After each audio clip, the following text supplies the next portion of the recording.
We can start the new year with some good news.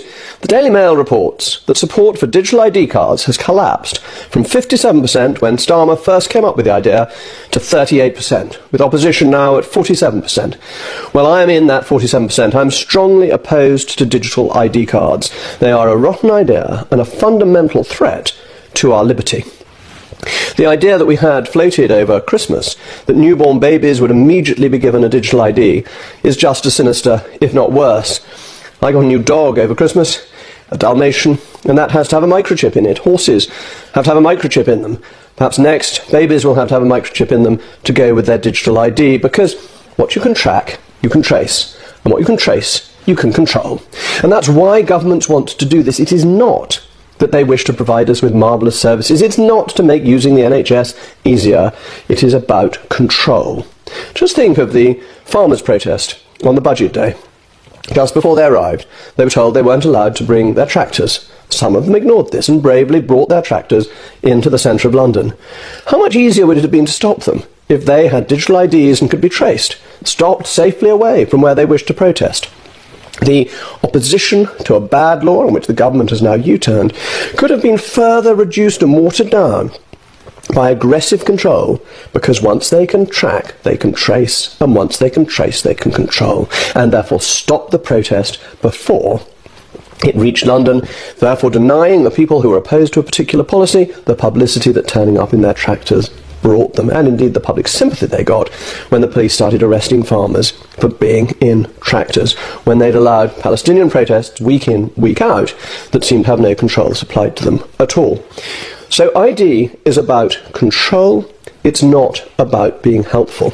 And why should you worry about control? Well, it's in the nature of governments to use the powers that they have.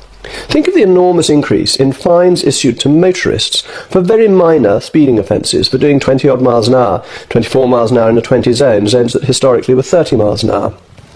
This was never possible when a policeman had to stop the individual and the individual had to be taken through the magistrate's court. It wasn't worth the effort, it was disproportionate to the offence that was being committed. But now the government has managed to digitise it. It goes through on the nod. Nobody notices. The only inconvenience is caused to those families where somebody loses his or her driving licence and businesses are affected. It's done in secret court so that nobody knows about it. It's all about the convenience and money-making of the state, not about road safety, not about improving the quality of our roads, not about making the road services any better, using the money for that. It's about taking money from an easy and soft target. You see the same with HMRC, which is moving to making tax digital. Making tax digital is a means of squeezing more money out of individuals who are perfectly legitimately paying their tax.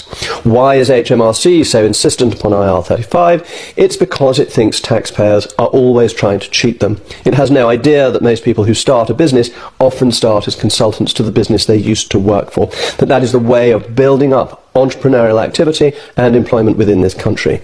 That's not what the dead hand of the taxman thinks. The dead hand of the taxman thinks that you are trying to cheat him, and therefore it must control you and it must have more information on you.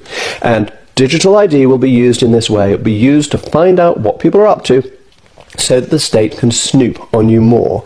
We hear that drones are going to be used to fly over people's gardens for the valuations for the mansion tax. Further intrusion into people's private spheres, further state activity justified by the convenience of the state that yet once again takes liberty from individuals. And if you don't believe me, think back to the lockdown. Now, I accept I was in government during the period of the lockdown. I made my comments known, my views known very clearly within government. I was not a fan. I thought that people should be as far as possible left to their own devices. I very much liked the Swedish model. That is not what we had, and I have to accept my share of responsibility for what happened. But the constant push was for more control, to put more restrictions on people and to monitor them more carefully. At one point, it was even suggested that it was a good idea to tell tales on your neighbour, something I thought was fundamentally un-British, not the way we do things in this country. But just imagine how easy it would have been to control you if you'd had a digital ID. Think of track and trace when every time you went somewhere you had to write down your telephone number, which, as it happens, my handwriting's so bad nobody could have worked out either who I was or what my telephone number was. That was my good fortune. But if I'd had a digital ID, that wouldn't have helped me. Or if I'd been registered on the NHS app that you could click on with, I would have been stuck with people knowing precisely what I did. And I didn't want to be part of that. I didn't want to be tracked and traced. I didn't want to get bossy messages from the government. So I did my best to get out of that system as far as I could, without breaking the law, which, as I was a minister at the time, I obviously had to follow.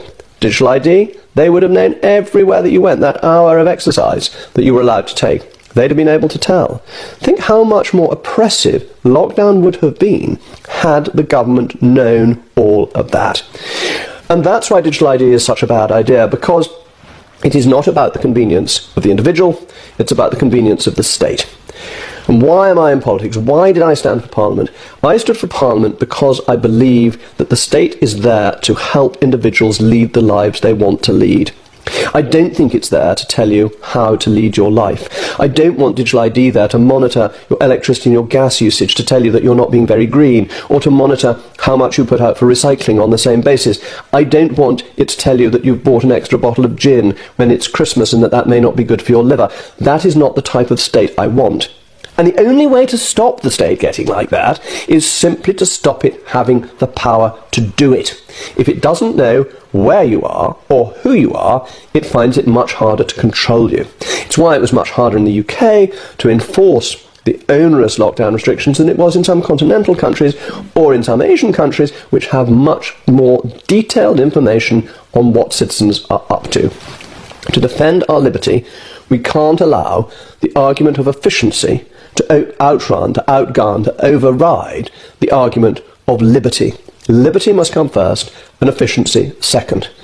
So let's keep on campaigning against digital ID. Let's rejoice that there are some good polls coming out. Let's keep on putting the arguments that it is not for the individual's interest, but for the state's interest. And if it comes to it, just don't get one. Try and live your life without a digital ID if it comes in, because my guess is that a new government would abolish it anyway, as happened to Tony Blair's short-lived ID card. For what it's worth, it wouldn't make a jot of difference to immigration. The people coming over illegally on the boats don't really care about ID cards. They just want to be in Britain, and once they're here, whether they're here legally or not, they want to disappear into the ether and not be tracked. So they won't be stopped or reduced in number by digital ID. That is a bogus argument used really to try and gull people into thinking that ID cards or digital IDs will be useful. They're not. They're about making you a subject people rather than us remaining a free people. So let's all continue to oppose them. Thank you as always for watching.